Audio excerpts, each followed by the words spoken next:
Welcome to the Rapport Advantage Podcast, transforming the way leaders communicate.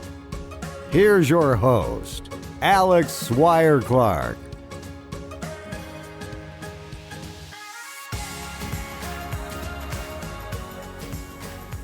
Welcome to the show. Welcome to the show, everybody. This is one of those moments when you're in broadcasting where you kind of get geeked out when you have someone on your show who shouldn't be on your show because you're like, we're not worthy. So I'm having one of those moments tonight. Welcome to the Rapport Advantage Podcast. If you haven't listened to our podcast before, we are here to help you break down the walls of miscommunication, increase your emotional intelligence, and build better relationships in the workplace and beyond.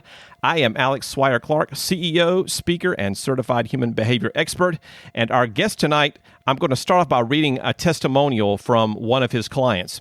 And it says, Eric Michael Summer is an excellent choice for the narration of this challenging text. The author, who is Feynman Professor of Theoretical Physics at Caltech, served as an executive producer of the popular film Interstellar.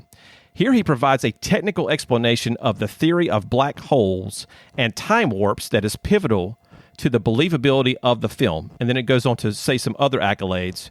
And then we have one that says, Eric Michael Summer represents all cogent points such as the average voter's lack of knowledge and the dumbing down of the political system.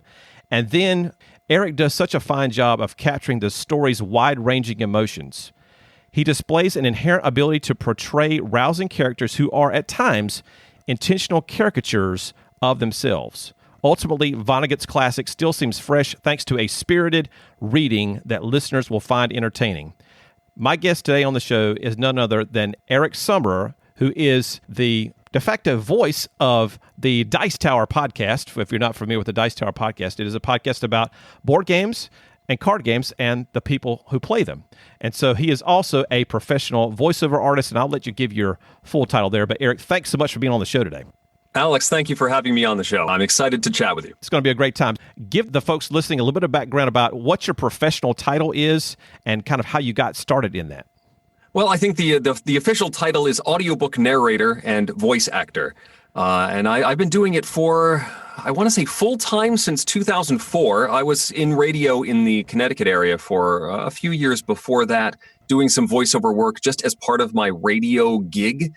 But I left the radio station in October 2004 and set out on my own trying to do voiceovers, video games, corporate recordings. I've done a lot of corporate recordings, but I've now settled into a pretty comfortable schedule recording audiobooks. I've done maybe over 200 now. Wow. Different titles. And I love the job because every title, every book is a little bit different. I've done nonfiction. Some of the blurbs you mentioned there are for some very technical texts. I've done books on psychology, on science, on biography, but I also do a lot of sci-fi and fantasy, and I've done a few romance titles as well. And so every title is a little different and a little bit of a challenge, and I get to tell stories all day, which is fantastic. It's phenomenal. I was looking at your website and I was like, okay, we got young adult. Okay, we've got some nonfiction. Then whoa, romance. So, and then there's horror right behind that. So yes, there is. So talk to me a little bit about what you do from a performance standpoint when you're going from, two totally different genres like a horror to a romance line of work. Well, I mean, the first thing to do is figure out what the author is trying to say. I get sent a text, usually in a PDF format, and I begin by starting to read the book. I always have to read the book entirely first so that I'm not surprised by anything that comes up while I'm actually narrating in front of the microphone. And I have a notebook in which for a fiction book, I'm writing down characters. And anything anyone says about those characters, physicality, what they sound like. Some authors are great about describing their characters and what they sound like. Others will say what they are physically, and I can use that as sort of a jumping off point for characters. And then for a nonfiction book, I'm going to be writing down words I don't know, terms I need to look up, figuring out some difficult phrasing that I might need to ask the author about. So I go through all of that prep work, figure out what is being said as an entire project in a title, and how to then bring that to life when I'm in front of the mic. So how important, when you're doing character development, how important is diction in finding each character's voice? Diction is, well, for one thing, you have to be able to be understood. So good diction is sort of my base need in narrating things. But diction is just one of many tools when creating a character. You can have someone who is very precise in their diction and might be a little bit short when they're explaining things. And then you might have somebody who's a little bit looser, and that's a character choice that, they're not really pronouncing their words as precisely, and you get a totally different feel. But that's just one of the tools. I can use pitch, I can use inflection, I can use accents, I can use mouth work where you maybe slur a little bit and you get something in front of your mouth while you're talking. All of those are different tools I can use to build a character, build a unique voice so that you can have conversations with yourself. When you're building these characters, are you thinking about, well, obviously you probably are thinking about what the character's mindset is when he's going into a scene like an actor would, because you are an actor, but are you also thinking about the audience's response to that in terms of how you deliver let's say a narrative or a monologue? I think less, about the audience, because I need to stay authentic to the world of the story. Although this is more of a nonfiction approach. If I'm doing nonfiction, or if I'm doing fiction, I'm playing characters. And the most authentic way for me to do that is to play the emotion of the character. Even for a narration segment, there's still sort of a focal character that I need to be reading the story from their perspective. What are they feeling? What are they thinking at this particular moment? For a nonfiction book, it's a little bit different. And then I do sort of reach out a little bit to who I'm talking to in order to have a conversation. Even though I'm the only one talking, I am trying to make a connection with someone I'm talking to.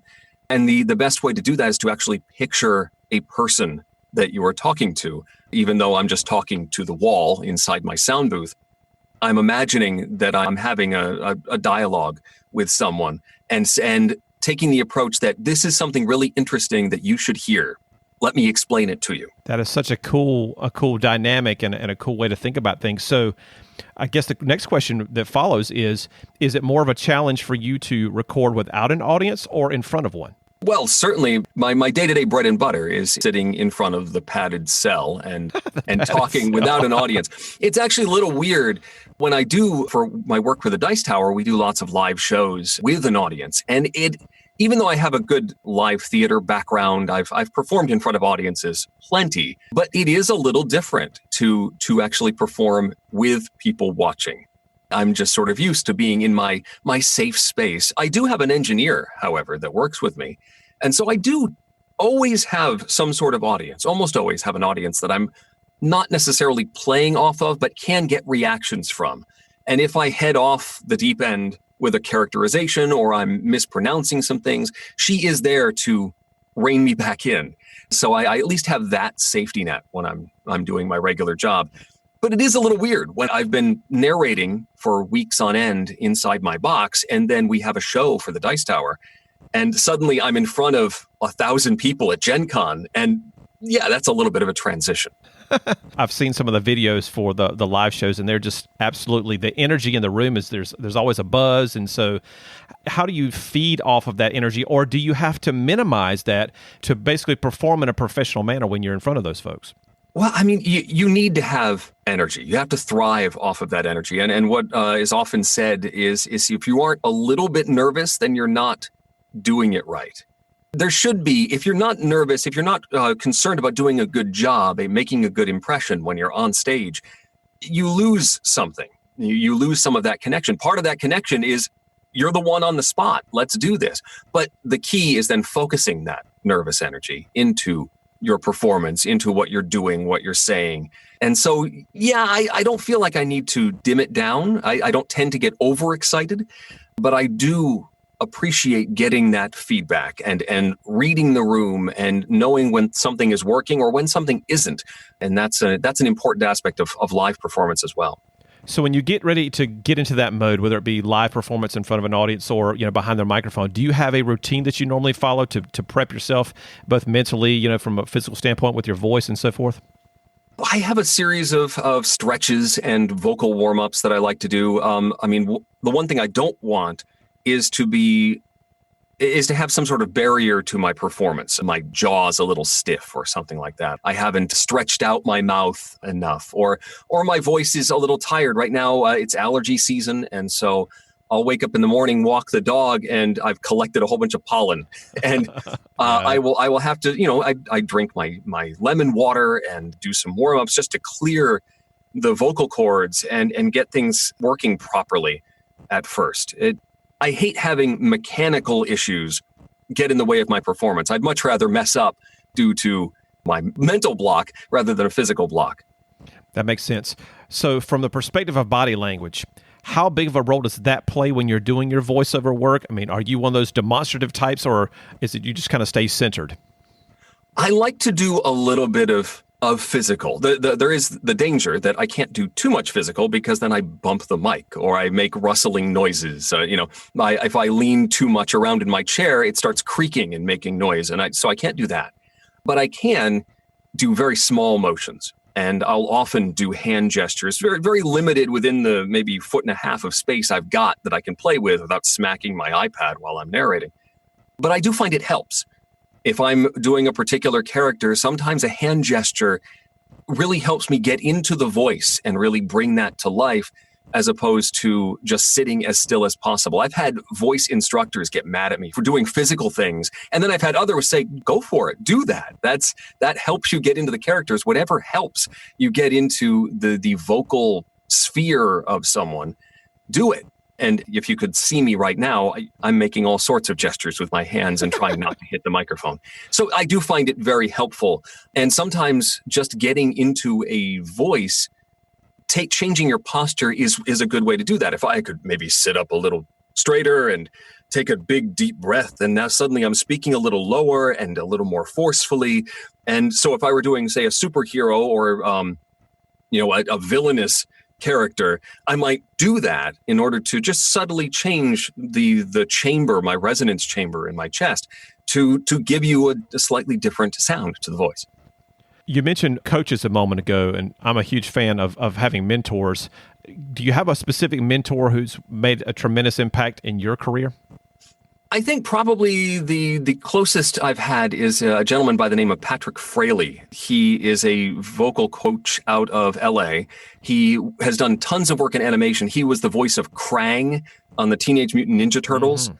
And he is now, I think, almost a full-time teacher. He travels all over the country and does stuff. I've done many seminars with him over the years in various locations.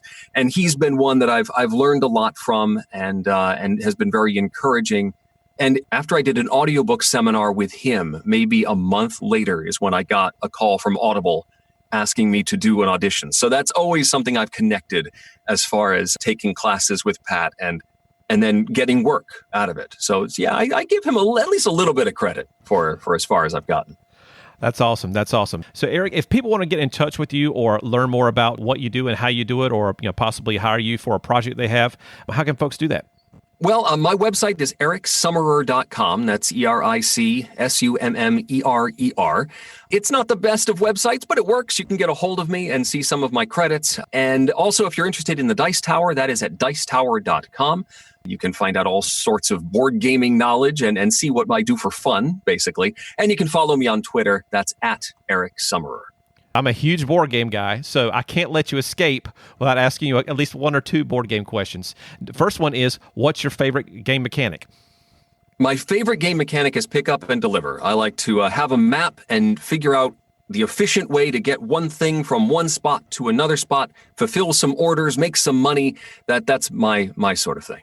And so what is your favorite game to play with your family? My favorite game to play with my family, well, my current favorite, the one that's getting a lot of play, is a game called Decrypto. It is it's a word guessing game where you have to give clues to your teammates to get them to guess certain words that they can see. You just have to say, well, all right, I need you to guess word number 3, word number 1, and word number 2 on this screen. But the other team also gets to guess. So if I'm too obvious with my clues and too direct with my clues, the other team will suddenly figure out, well, if I have lots of clues that are about bread, and food, then that's word number 3. And they might intercept my clues and win points and defeat us. It's sort of like Password, the old game show. Right. But my son really enjoys that one, and he keeps trying to get his younger brother to play it as well. It's called Decrypto. Decrypto. Got you. So mine would have to be deck building. So if I'm going to throw a curveball your way, what's going to be your favorite deck builder out there? Oh, boy. I think I have to go with the old school granddaddy of the deck builders. Dominion. That is Dominion. Yeah, absolutely. It started it. It's the way to go. Although I'm always excited to get new deck builders. I just got a new one in that uses deck building mechanic, but also has a puzzly board element to it. It's a cooperative, either solo or co-op game. So I'm excited anytime that mechanism shows up. Pretty psyched. Love it. Eric, can't thank you enough for being on the show tonight. Hope we can do it again in the future. And as always, we say to our guests, best of luck to you, and thanks for being a part of what we do. Thank you very much. To get in touch with me, visit therapportadvantage.com. If you're interested in finding out what personality style you are or your personality picture of your entire team, head over to therapportadvantage.com. You can click on the Rapport Store tab, and the blue Rapport Store link will take you to the assessment page to find the right one for you. It takes generally about 10 to 15 minutes. On our next podcast, we'll provide more insights to the mysteries of human behavior. Again, for my guest, Eric Summerer, this is Alex Swire-Clark saying thanks so much, and we'll see you next time. Bye for now. Thanks for listening to the Rapport Advantage podcast. We'd love to hear from you. Join the conversation on Facebook at the Rapport Advantage and follow us on Twitter at Rapport Podcast.